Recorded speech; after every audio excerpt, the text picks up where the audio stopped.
absolutely beautiful Taurus friends, and welcome to your horoscope for March of 2023. For Taurus, this month, buckle in with me for a minute. It is a big month. We've got a lot of very significant changes, and I want to paint the energy for you beautifully without absolutely rushing through. So I will tell you, this month is the buckle in with me for a minute month, but you do not have to be watching me if you don't want to. The charts are up, the dates are listed, but you can also just listen to me podcast style if that works best for you, but just buckle in with me no matter what you're doing. Now, before we jump in, Taurus, and talk about these significant changes of Saturn, Pluto, Mars moving forward, changing signs, I want to let you know that I appreciate you so much for taking the time to answer my questions in the community tab to get to know how I can be of service to you even better as we move forward, what you really need, how I can support you and continue to grow with you. So thank you so much for taking the time to answer those questions with me. And in exchange for that, I am offering you my 6-hour full astrology 101 digital course with me teaching. It's a very more one-on-one style. It's really good, but I'm offering you the entire class for $25. It normally goes for $160. So check it out, enjoy it. Thank you very, very much, and I look forward to rolling out content to you that's coming right from the feedback that you guys gave me. So check it out in the description box down below. All right, Taurus, let's get into this month. Now, we're going to be coming into Aries season as we get mid-month, which means it's going to be time for you to slow down, come to the rest, come to the rejuvenation as you get yourself ready for birthday season that's going to be coming around for you as we start to get to April, May, okay? So just kind of keep that little nugget in your mind that truly when we get mid-month, 19th, 20th, 21st, right there, those energies are going to start to change as we start to welcome in Aries season. And that's your signal that it's time to go to ground a little bit and get prepared, okay?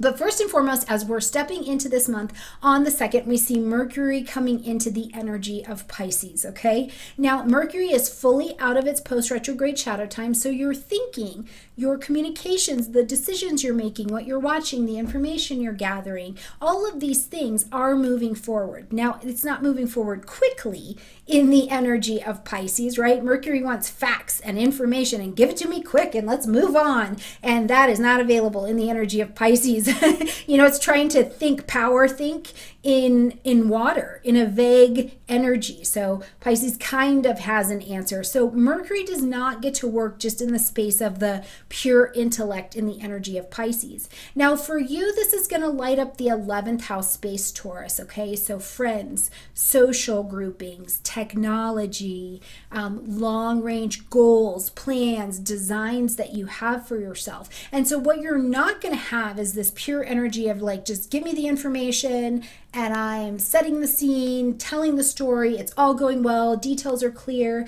That's not available. Instead, where I would encourage you to lean in is into your emotional and your intuitive intelligence. This is a proper use of Mercury in the energy of Pisces. If you're talking to someone, you're talking with a friend, breathe and be quiet and listen to their breath. Listen to the energy around them and allow that to be the space where you begin the engagement of the conversation. Because coming from the space that is unseen, that you have to intuit or you have to understand another human's emotions, this is going to make communication so much easier for you, I assure you, okay? As we get to the 7th, this is a very big day. It is a very, very, very big day. Energetically, I would love for you to just circle your calendar and know to kind of take it easy because we've got a lot of energy pushing forward. Now, first of all, we've got a full moon happening at 16 degrees of Virgo. So this is a fellow Earth energy. So pretty comfortable full moon, as they go. The full moon's going to ask you to end something, acknowledge something, or to make an adjustment. Now, this is going to be in your 5th house, Taurus, okay? So this is going to be around children, joy, pleasure, taking a risk at something that you're going to do. And this can also be you're taking a risk with the stock market. You're taking a risk at falling in love with somebody, going on a date for the first time, to, speaking your poetry out. It can be a lot of different things, but you're doing it in a very material way. And we know that because Virgo is an earth sign just like you are, okay? So in a very material way, what do you need to end, acknowledge, or to make an adjustment to? What's changing for your children? This is at 16 degrees of Virgo, so locate that in your chart. And what are you seeing? What's popping up for you? Is there a healthcare situation that's going on? Is there a move or a change that's going to impact your world in a daily, mundane kind of way? These are all of the things that this particular full moon is going to bring to your attention, okay? All right, also on the 7th, just less than an hour after this particular full moon, which is already a really heightened time, we're going to see Saturn make its transition into the energy of Pisces. Now, this lights up to your, this is going to also light up for you your 11th house space. So those friends, those social groupings, technology, the goals and plans that you have for yourself. So all of these things become nicely lit up. But as Saturn moves into a new sign, first and foremost, Saturn is coming to level you up, right? It's taking you to the next level where you've been working, you've been putting in the work, it's good to go. You're going to demonstrate your mastery in this particular area, so you could be coming into your own mastery. You're the teacher that's on the stage, your business is rising, whatever this happens to look like for you. And those are all really exciting things, but it's also just about going to the next level. Now, another thing that could be happening in this area is that Saturn comes in and shows us what's not working.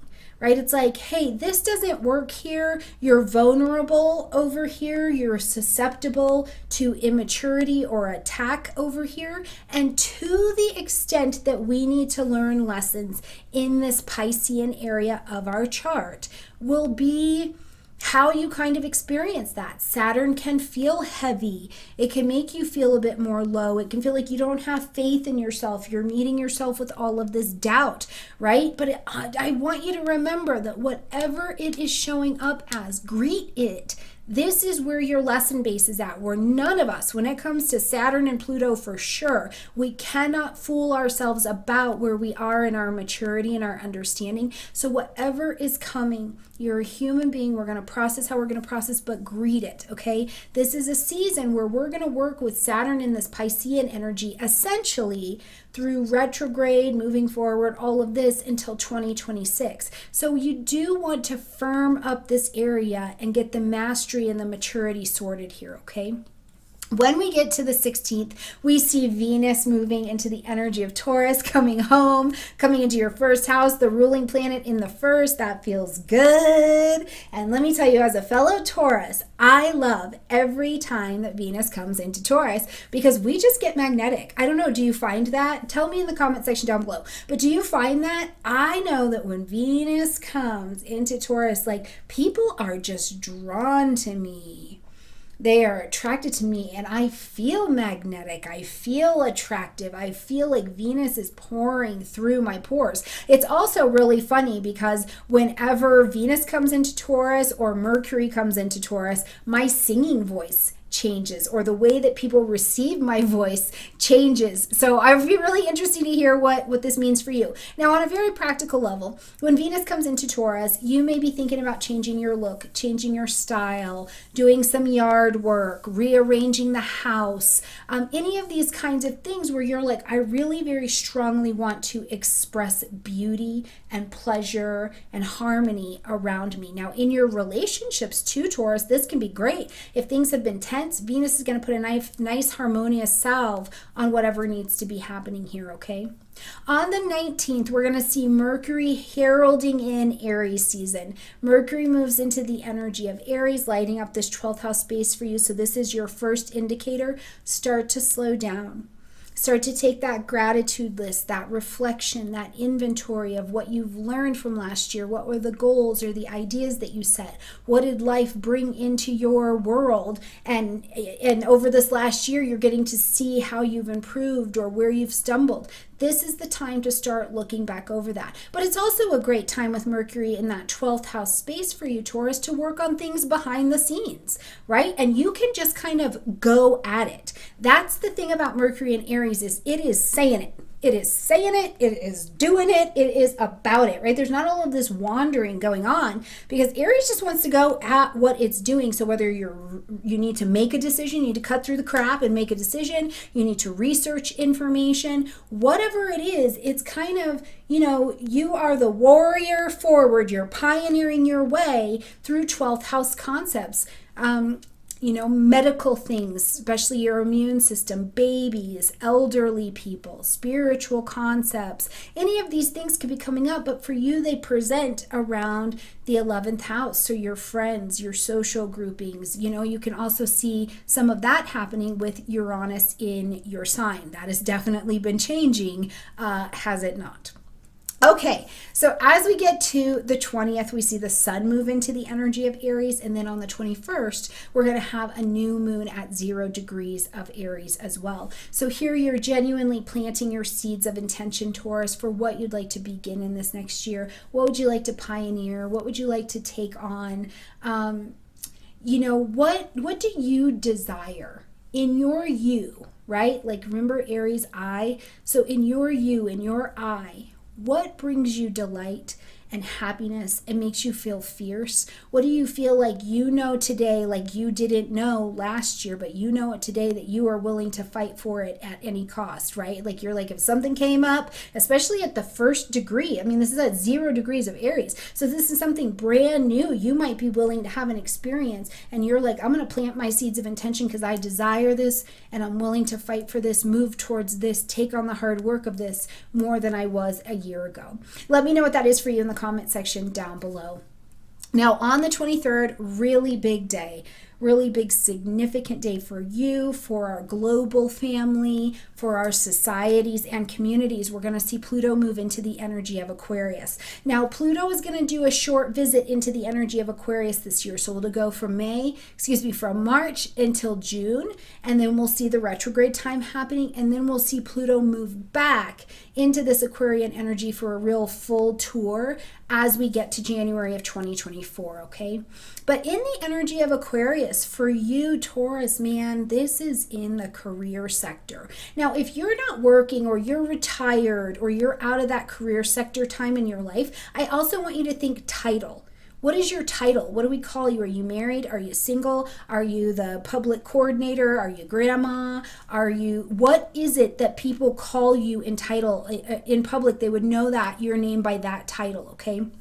But it's a very long-term kind of energy. And with Pluto coming here in Aquarius, you're looking a lot at not just the traditional concepts of structure that Capricorn had you looking at, right? But instead, it's like, where are you ready to innovate in your business? Where is the online life going to get really serious for you? Where are you ready to connect and dig in with your communities a little bit more? Where do you feel like you need freedom? Because Pluto is going to demonstrate and bring to your attention where there's too much power struggle. Something needs to die off. You've probably been doing this for a very long time, and you're going to face some kind of death in order for it to move forward. This is that phoenixing energy, right? Something has to die off in order for something else to live in this particular area. And for some of you, Taurus, and people in this generation in general, the ideas and the ways that we've wanted to do things, share our message,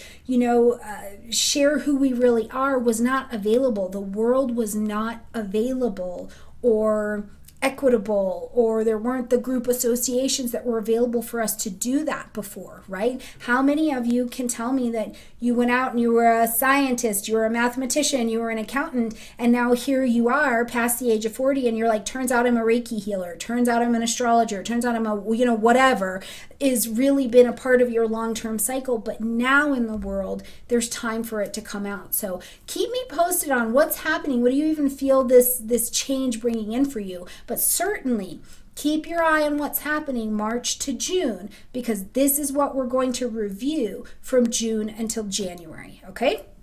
All right, when we close out this month on the 25th, we've got Mars moving into the energy of Cancer. Now, this is going to light up your third house space. But a couple things to note here. First of all, the third house is about communication, thinking, decision-making, contracts, buying, selling of things, short distance travel falls in here, your siblings, taking a course, writing a book, all of this gets lit up. But it is still Cancerian energy, so I think whatever it is, these concepts are pretty close to home or are connected heavily to some kind of family vibration that you'll be dealing with. But the other thing is that Mars is getting into Cancer. It's getting, after 7 months, out of the energy of Gemini. So really from August of 2022 until now, we've had Mars in Gemini, right? In an air sign. So like power thinking, power trying to decide, make decisions, get plans together, right? But Mars has not been able to just forward motion Mars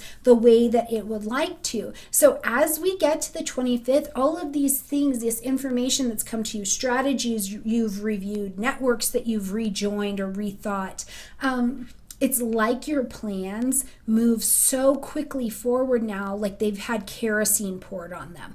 And the real benefit of Mars coming out of retrograde and starting to move forward again in the energy of Cancer is that that Cancerian water is going to slow Mars down just enough, because Mars is itching to go, itching to enact some plans. It's a powerful, powerful period, but we need Mars to be tempered a little bit by this water. So don't be surprised if truly it doesn't feel like kerosene, or it doesn't feel like your life until May 20th feels like you're walking in a sauna. Right? Like you're trying to make these decisions. You're like, why is the pressure so high? Why does it feel like, oh my God, it's all moving forward, but I feel like I'm in a sauna. It's all that heat, and all of that water being evaporated around the heat. So just kind of keep that in mind, okay?